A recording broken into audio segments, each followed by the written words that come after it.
बिहार के तमाम छोटी बड़ी खबर में आप सभी श्रोतागण का तहे दिल से स्वागत है। सासाराम में 1 वर्ष से बनकर रेल थाना भवन है तैयार, शिफ्टिंग का है इंतजार, बिजली के कारण फंसा है यह पेच।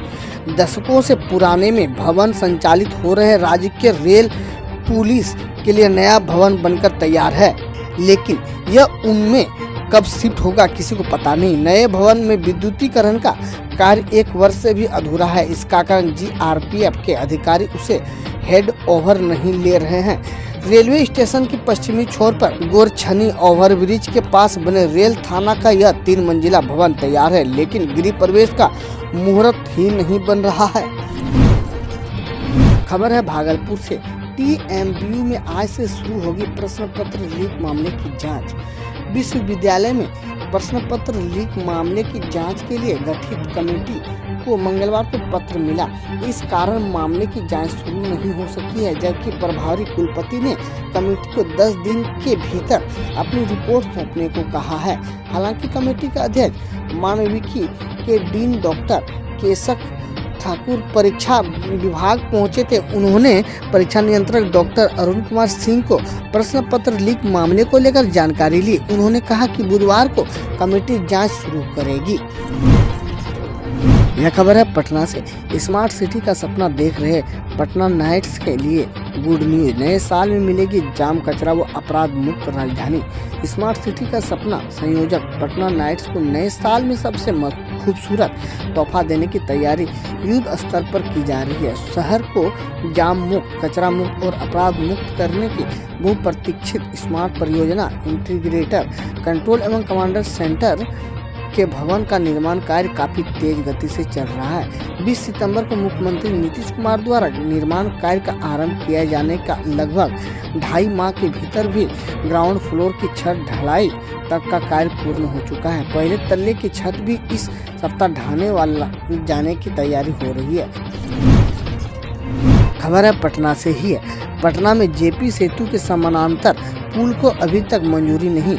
अधर में लटका पटना साहिबगंज 4 लेन।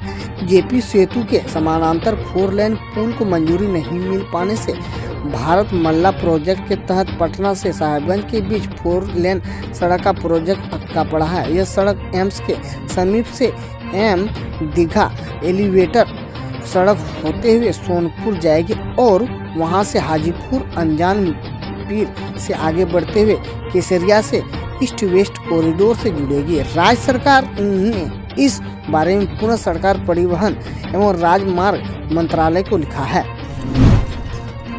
खबर है गया से। नवादा में अवैध खनन के दौरान अभ्रक खदान में ब्लास्ट से एक मजदूर की मौत। चट्टान की चपेट में आ गया था मजदूर।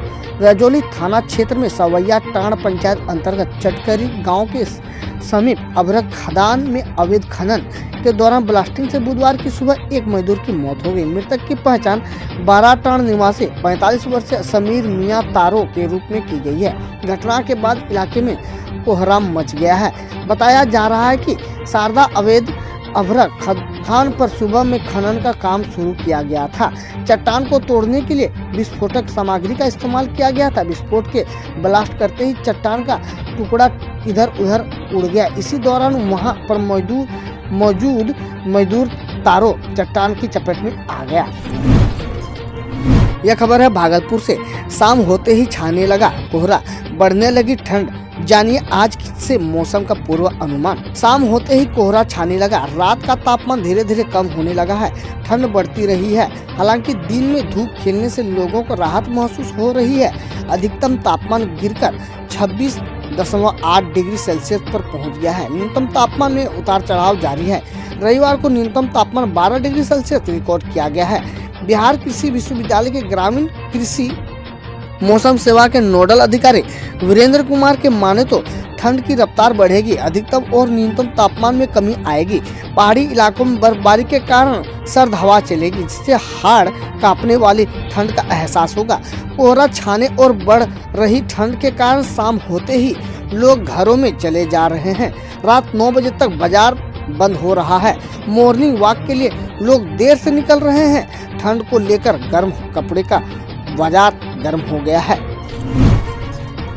खबर है भागलपुर से बिचौलिया ने किसानों को किया कंगाल। 2 रुपए की गोभी 15 रुपया में, 20 रुपया का आलू 45 रुपया है मंडी में। बाजार में ग्राहकों को सब्जियों की कीमत बढ़ने की वजह से दुकानदार का कम आपूर्ति बता रहे हैं, लेकिन हकीकत कुछ और ही है। सब्जियां महंगी होने की वजह आपूर्ति नहीं बल्कि बिचौलिया है। बिचौलिए की वजह से ही सब्जियां ग्राहकों तक पहुंचते वाजिब कीमत से 3 से 4 गुना महंगी हो जा रही है।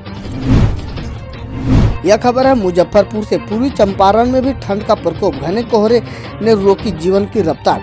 पिछले कुछ दिनों से गुलाबी ठंडे का आनंद ले रहे लोगों को अब ठंडे का कहर सताने लगा है। हालांकि कनकनी के साथ कोहरे ने पांव पसारना शुरू कर दिया है। कोहरे के कारण जीवन की रफ्तार भी धीमी होने लगी है। अमूमन जिले के अधिकांश क्षेत्र धुंध व कोहरे में लिपटे रहे हैं। जिले से होकर गुजरने वाली तकरीबन सभी मुख्य मार्गों व धुंध व कोहरे के कारण ट्रैफिक काफी धीमी रही है। शाम ढलने के साथ ही मौसम के मिजाज में बदलाव शुरू हो जा रहा है।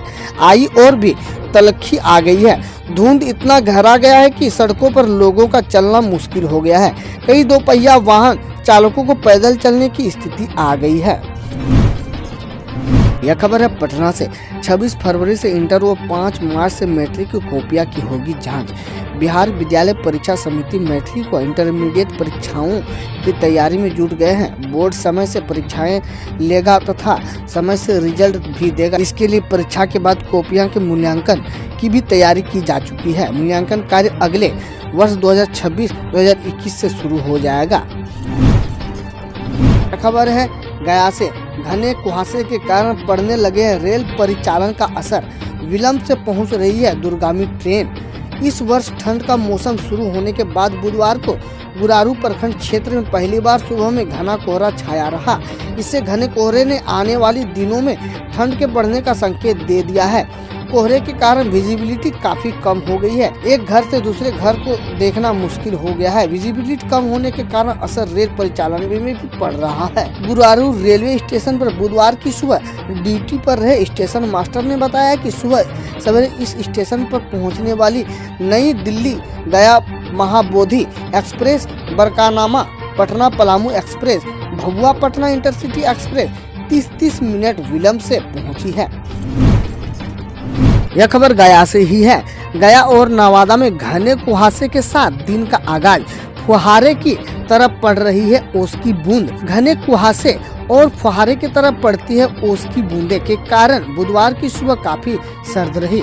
दृश्यता काफी कम करने के कारण सुबह में वाहनों को हेडलाइट का सहारा लेना पड़ा। लोग गर्म कपड़ों में दुबके रहे, सड़क पर निकलने से परहेज करते रहे। यात्री वाहनों के परिचालन में भी समस्या हुई। यात्रियों की संख्या भी अपेक्षाकृत कम रही।